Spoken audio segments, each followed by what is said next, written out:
کوئی کام نہیں، نہ بڑے نہ چھوٹے نہ سمجھدار نہ ان پڑھ، کچھ بھی نہیں. نشستن گفتن برخاستن، بیٹھو راج کے گپے مارو، تبصرے کرو فلانا کچھ نہیں کر رہا، فلانا کچھ نہیں کر رہا، اس کے بعد اٹھ کے چلے جاؤ. کچھ کریں.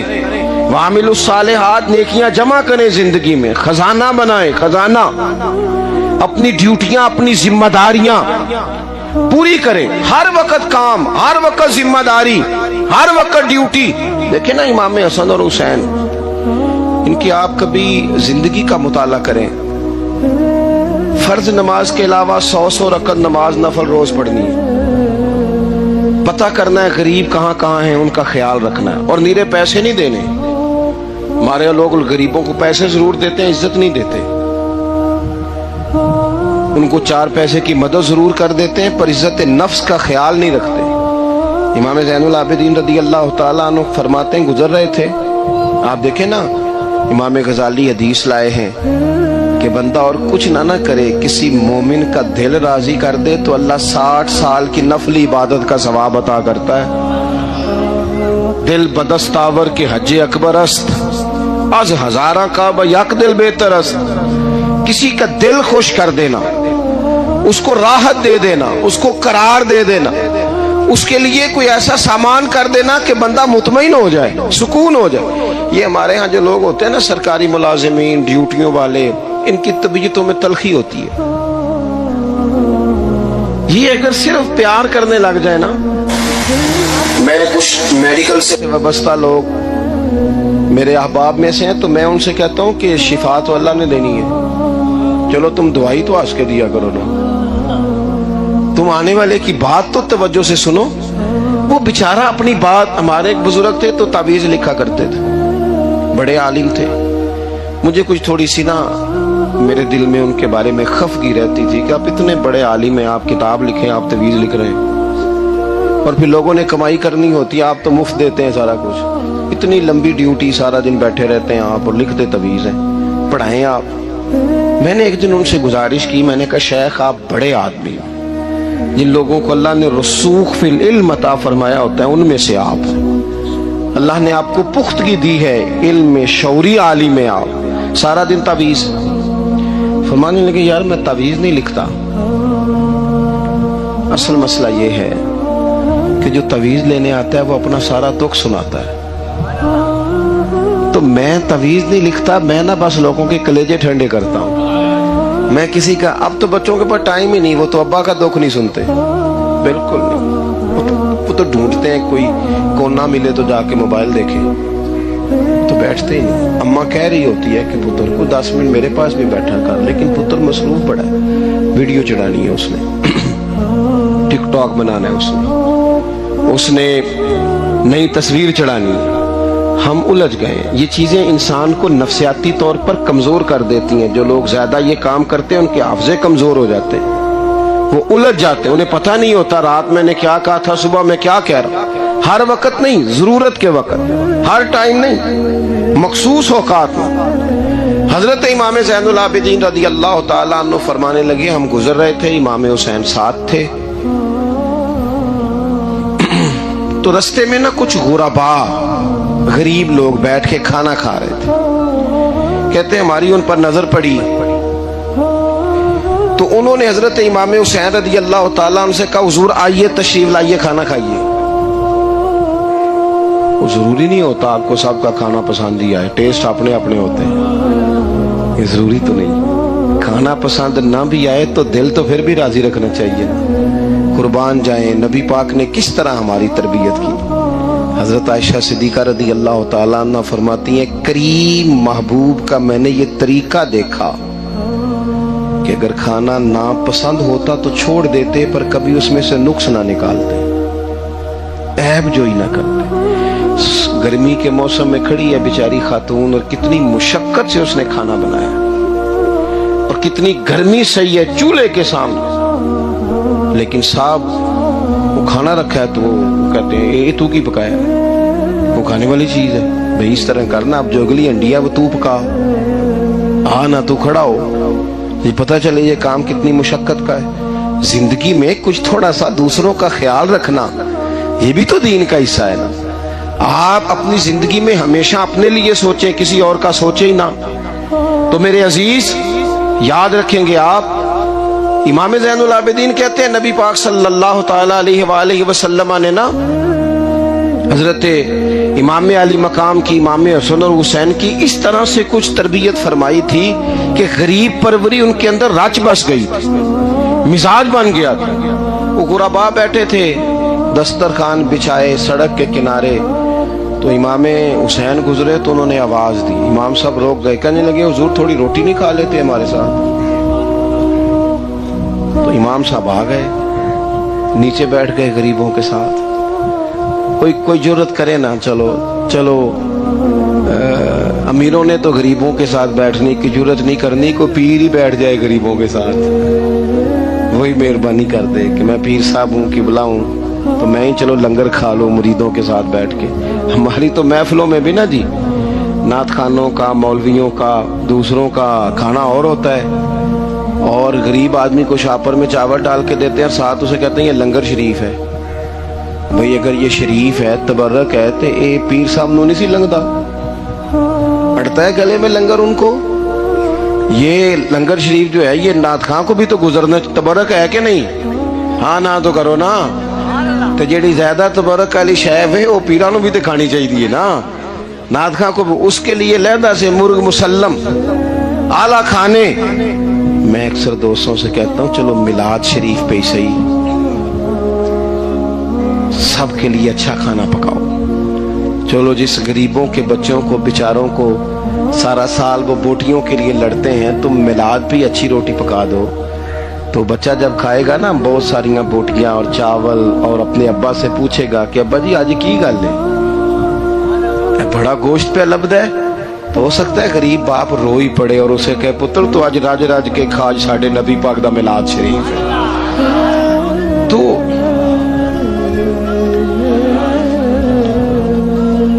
امام حسین رضی اللہ تعالیٰ عنہ نا آ کے غریبوں کے بیچ بیٹھ گئے زمین پہ. انہوں نے کہا کھائیے. تو وہ جس طرح وہ کھا رہے تھے نا سادے برتنوں میں سادے، امام حسین کھانا کھانے لگ گئے. میں نے کہا خیر کا کام کوئی بھی ملے اسے ضائع، چلو اور کچھ نہیں کر سکتے تھے، کسی کو سڑک ہی پار کرا دینا بینا کو، چلو اور کچھ نہیں کر سکتے تو آپ کو پتا ہے کہ سامنے والا بوجھ لے کے گزر رہا ہے، آپ تھوڑا سا ہٹ جائیں روڈ سے، اسے گزر لینے دیں. کوئی تو کام زندگی میں کوئی ارادہ تو خیر کا بندہ کرے. امام حسین بیٹھ گئے، ان کے ساتھ روٹی کھائی. تھوڑی دیر کے بعد اجازت لی، فرمایا جاؤں؟ کہنے لگے حضور اور کھائیے. فرمانے لگے میں تو ابھی روٹی کھا کے آیا تھا اور آج تک ایسا نہیں ہوا کہ دوبارہ کھانا کھاؤں. ایک لقمے کی بھوک نہیں تھی، جتنا بھی کھایا ہے نا یہ تمہارا دل خوش کرنے کے لیے کھایا ہے. غرباء مساکین کی وعامل الصالحات، ایماندار بندہ ایمانداروں جیسے کام کرتا ہی اچھا لگتا ہے. 25 حج کیا امام حسن اور حسین نے مدینے سے مکے پیدل جا کے. کتنے بولیے؟